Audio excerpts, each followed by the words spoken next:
turn to Section 1. Section 1. You will hear a conversation between two friends called George and Nina about a summer music festival. First, you have some time to look at questions 1 and 2.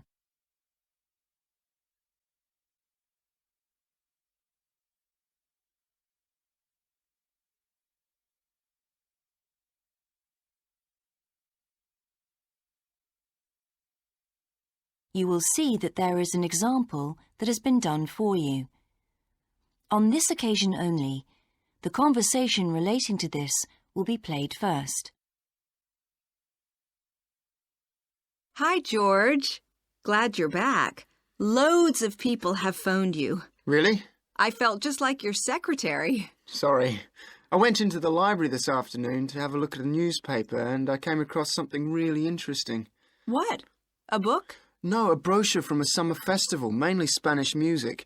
Look, I've got it here. George says that he found a brochure from a festival, so B has been circled as the answer. Now we shall begin. You should answer the questions as you listen, because you will not hear the recording a second time. Listen carefully and answer questions 1 and 2. Hi, George. Glad you're back.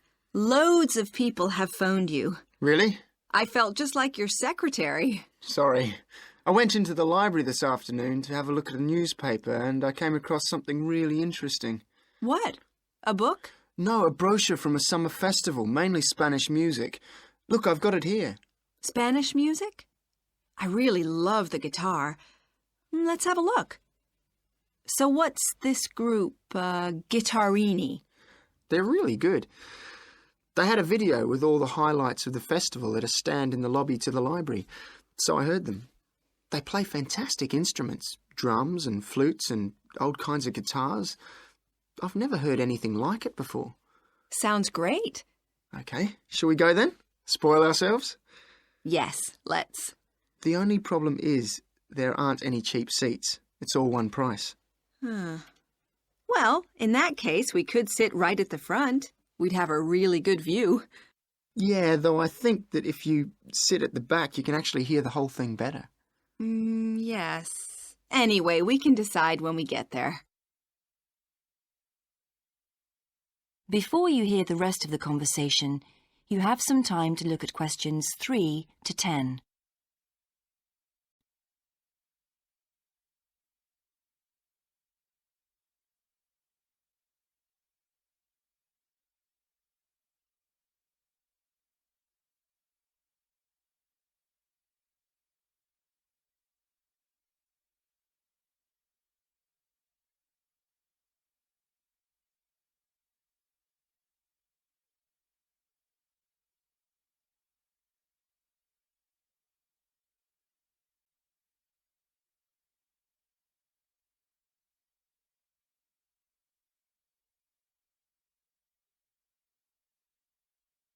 Now listen and answer questions 3 to 10.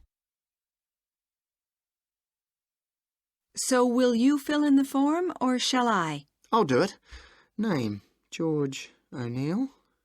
Address, 48 North Avenue, Westsea. Do you remember our new postcode? Still can't remember it. Just a minute. I've got it written down here. WS6 2YH. Do you need the phone too? Please. I'm really bad at numbers. 01674 553 242. So let's book 2 tickets for Guittarini. Okay. If you're sure $7.50 each is all right. How do you feel about the singer? I haven't quite decided. But I've noticed something on the booking form that might just persuade me. What's that then? Free refreshments. Really? Yes, look here. Sunday, 17th of June. Singer. Ticket, £6, includes drinks in the garden. Sounds like a bargain to me. Yes. Let's book 2 tickets for that. So, what else? I'm feeling quite keen now. How about the pianist on the 22nd of June? Anna Ventura? I've just remembered that's my evening class night. That's okay. I'll just have to go on my own. But we can go to the Spanish dance and guitar concert together, can't we? Yes, I'm sure Tom and Kieran would enjoy that too. Good heavens, £10.50 a ticket. I can see we're going to have to go without food for the rest of the week. We'll need to book 4. Wish we were students. Look, children, students, and senior citizens get a 50% discount on everything. If only. That is the end of section 1. You now have half a minute to check your answers.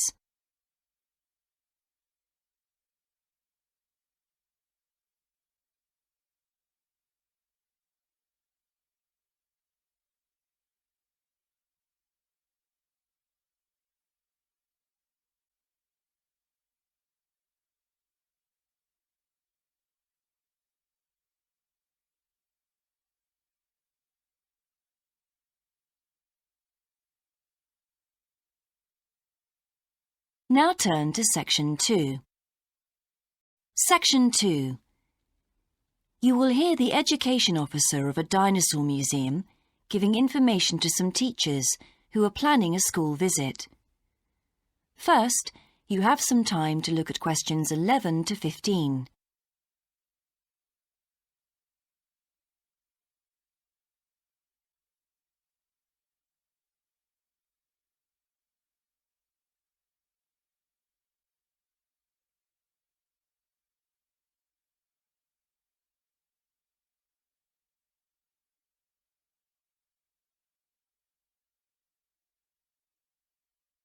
Now listen carefully and answer questions 11 to 15.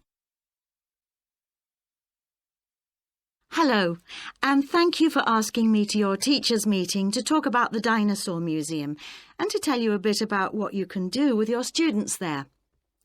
Well, let me give you some of the basic information first. In regard to opening hours, we're open every day of the week from 9 a.m. to 8 p.m. except on Mondays, when we close at 1:30 p.m. And in fact, the only day in the year when we're closed is on the 25th of December. You can book a guided tour for your school group any time that we're open. If you bring a school group to the museum, when you arrive, we ask you to remain with your group in the car park. One or more of the tour guides will welcome you there and brief you about what the tour will be about. We do this there because our entrance is quite small and we really haven't got much room for briefing groups in the exhibition area. As far as the amount of time you'll need goes, if you bring a school group, you should plan on allowing a minimum of 90 minutes for the visit. This allows 15 minutes to get on and off the coach, 45 minutes for the guided tour, and 30 minutes for after-tour activities. If you're going to have lunch at the museum, you will of course have to allow more time. There are 2 cafes in the museum with seating for 80 people. If you want to eat there, you'll need to reserve some seating, as they can get quite crowded at lunchtime. Then, outside the museum at the back, there are tables, and students can bring their own lunch and eat it there in the open air. Before you hear the rest of the talk, you have some time to look at questions 16 to 20.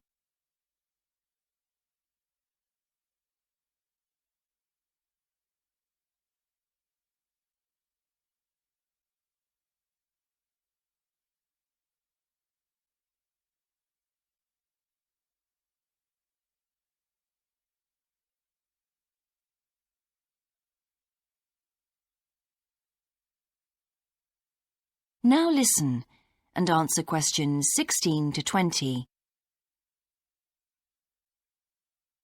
When the students come into the museum foyer, we ask them to check in their backpacks with their books, lunchboxes, etc. at the cloakroom before they enter the museum proper. I'm afraid in the past we have had a few things gone missing after school visits, so this is a strict rule. Also, some of the exhibits are fragile, and we don't want them to be accidentally knocked. But we do provide school students with handouts with questions and quizzes on them. There's so much that students can learn in the museum, and it's fun for them to have something to do. Of course, they'll need to bring something to write with for these. We do allow students to take photographs. For students who are doing projects, it's useful to make some kind of visual record of what they see that they can add to their reports. And finally, they should not bring anything to eat into the museum or drinks of any kind. There are also a few things that students can do after the tour. In the theaterette on the ground floor, there are continuous screenings of short documentaries about dinosaurs which they can see at any time. We used to have an activity room with more interactive things like making models of dinosaurs and drawing and painting pictures, even hunting for dinosaur eggs. But unfortunately, the room was damaged in a bad storm recently when water came in the roof, so that's closed at the moment. But we do have an IT centre where students have access to CD-ROMs with a range of dinosaur games.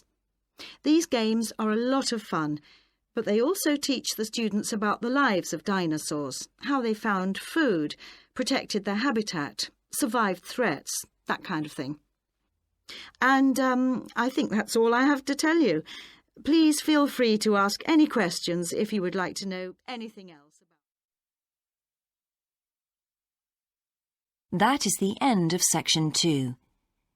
You now have half a minute to check your answers.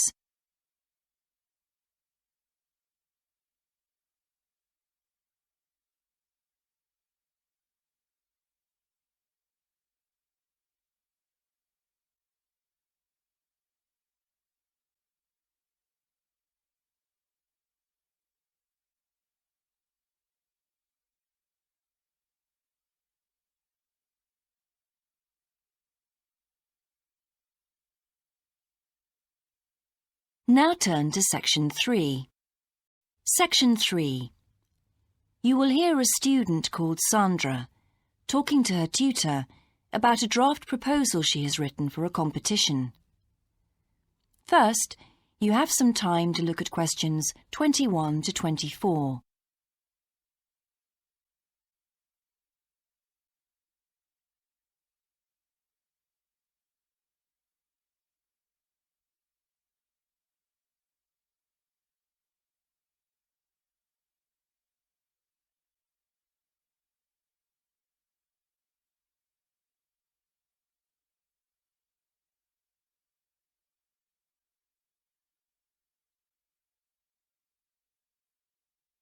Now listen carefully and answer questions 21 to 24. Right, Sandra. You wanted to see me to get some feedback on your group's proposal, the one you're submitting for the Geography Society field trip competition. Uh-huh.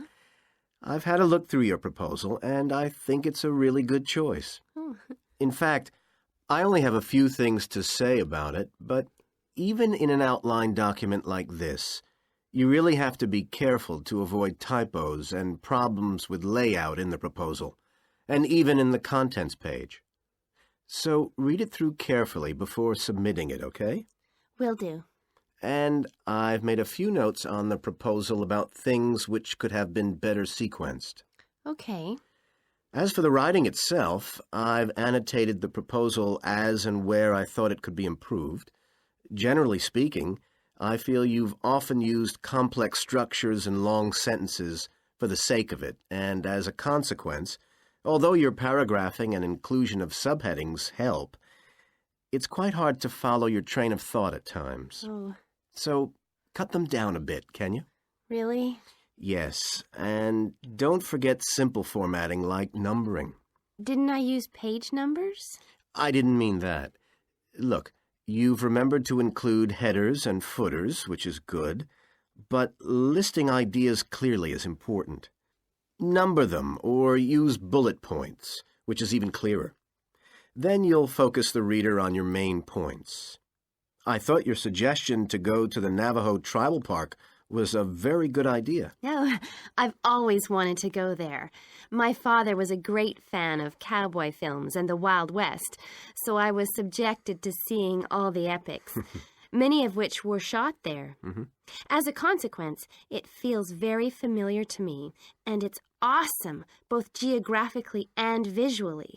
So it's somewhere I've always wanted to visit. The subsequent research I did and the online photographs made me even keener. Before you hear the rest of the conversation, you have some time to look at questions 25 to 30.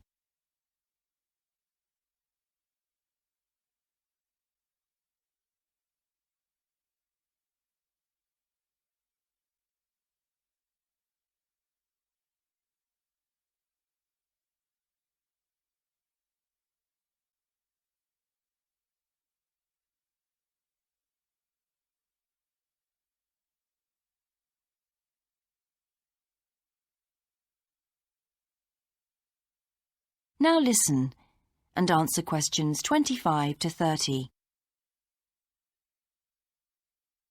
Interesting.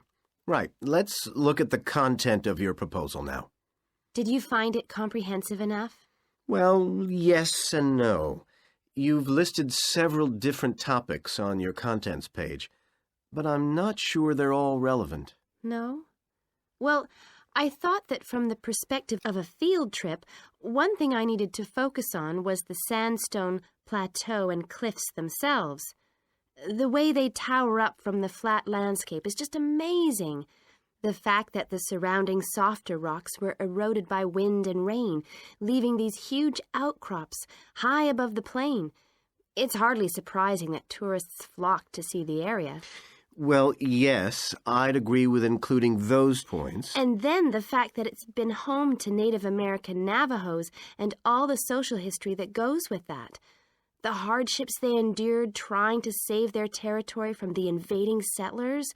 Their culture is so rich. All those wonderful stories. Well, I agree it's interesting, but it's not immediately relevant to your proposal, Sandra. So, at this stage, I suggest you focus on other considerations. I think an indication of what the students on the trip could actually do when they get there should be far more central, so that certainly needs to be included and to be expanded upon. And I'd like to see something about the local wildlife and vegetation, too. Not that I imagine there's much to see. Presumably the tourist invasion hasn't helped. Okay, I'll do some work on those two areas as well. But you're right, there's not much apart from some very shallow-rooted species. Although it's cold and snowy there in the winter, the earth is baked so hard in the summer sun that rainwater can't penetrate. So it's a case of flood or drought, really. So I understand. Now, before we look at everything in more detail, I've got a few factual questions for you. It would be a good idea to include the answers in your finished proposal, because they're missing from your draft. Fine. So you mentioned the monoliths and the spires, which was good. But what area does the tribal park cover? Do you know? 12,000 hectares, and the plain is at about 5,850 meters above sea level. Larger than I expected. Okay, where's the nearest accommodation? That's a practical detail that you haven't included. Have you done any research on that? Yes. There's nowhere to stay in the park itself, but there's an old trading post called Goulding quite near. All kinds of tours start from Goulding, too. What kind of tours? Well, the most popular are in four-wheel drive Jeeps, but I wouldn't recommend hiring those. I think the best way to appreciate the area would be to hire horses instead and trek around on those. Biking is not allowed, and it's impossible to drive around the area in private vehicles. The tracks are too rough. Okay. Lastly, what else is worth visiting there? There are several caves, but I haven't looked into any details. I'll find out about them. Okay, good. Now what I'd like to know is more about That is the end of section 3. You now have half a minute to check your answers.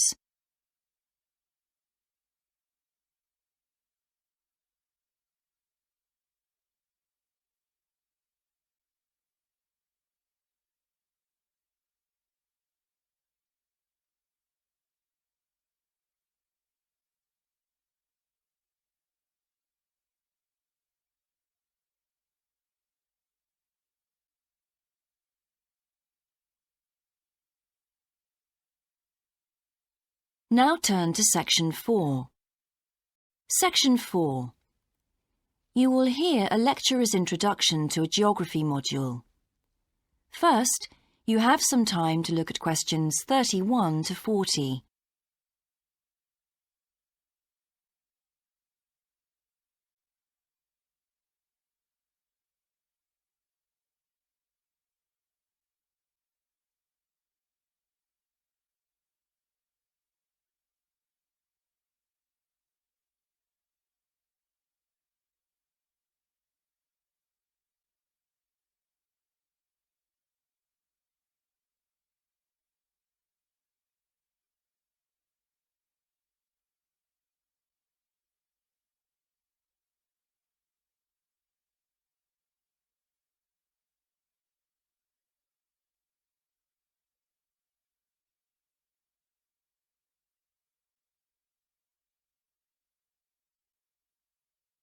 Now listen carefully and answer questions 31 to 40. So, welcome to your introductory geography lecture. We'll begin with some basics. Firstly, what do we learn by studying geography? Well, we learn a great deal about all the processes that have affected and that continue to affect the Earth's surface. But we learn far more than that, because studying geography also informs us about the different kinds of relationships that develop between a particular environment and the people that live there. OK, we like to think of geography as having two main branches. There's the study of the nature of our planet, its physical features, what it actually looks like, and then there's the study of the ways in which we choose to live and of the impact of those on our planet. Our current use of carbon fuels is a good example of that. But there are more specific study areas to consider too, and we'll be looking at each of these in turn throughout the semester. These include biophysical geography, by which I mean the study of the natural environment and all its living things. Then there's topography. That looks at the shapes of the land and oceans. There's the study of political geography, and social geography too, of course, which is the study of communities of people. We have economic geography, in which we examine all kinds of resources and their use, agriculture, for example. Next comes historical geography, the understanding of how people and their environments and the ways they interact have changed over a period of time. And urban geography, an aspect I'm particularly interested in, which takes as its focus the location of cities, the services that those cities provide, and migration of people to and from such cities. And lastly, we have cartography. That's the art and science of map-making. You'll be doing a lot of that. So, to summarise before we continue, we now have our key answer. Studying this subject is important because without geographical knowledge, we would know very little about our surroundings and we wouldn't be able to identify all the problems that relate to them. So, by definition, we wouldn't be in an informed position to work out how to solve any of them.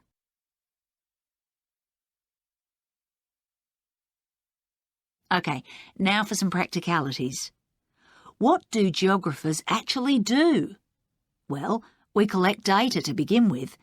You'll be doing a lot of that on your first field trip. How do we do this? There are several means.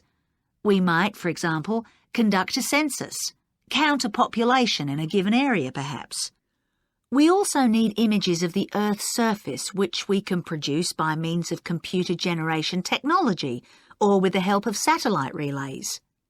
We've come a very long way from the early exploration of the world by sailing ships, when geographers only had pens and paper at their disposal. After we've gathered our information, we must analyse it. We need to look for patterns, most commonly those of causes and consequences. This kind of information helps us to predict and resolve problems that could affect the world we live in. But we don't keep all this information confidential. We then need to publish our findings so that other people can access it and be informed by it. And one way in which this information can be published is in the form of maps. You'll all have used one at some stage of your life already. Let's consider the benefits of maps from a geographer's perspective.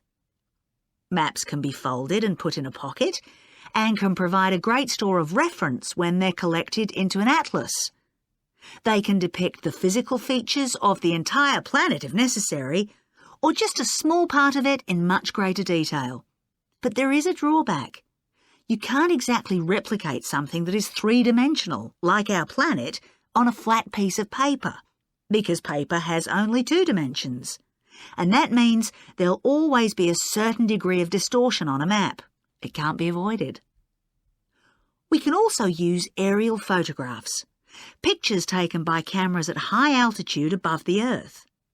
These are great for showing all kinds of geographical features that are not easy to see from the ground. You can easily illustrate areas of diseased trees, or how much traffic is on the roads at a given time, or information about deep seabeds, for example. Then there are Landsats. These are satellites that circle the Earth and transmit visual information to computers at receiving stations. They circle the Earth several times a day and can provide a massive information. You'll all be familiar with the information they give us about the weather, for example. So, what we're going to do now is look at a short presentation in which you'll see all these tools. That is the end of section 4. You now have half a minute to check your answers.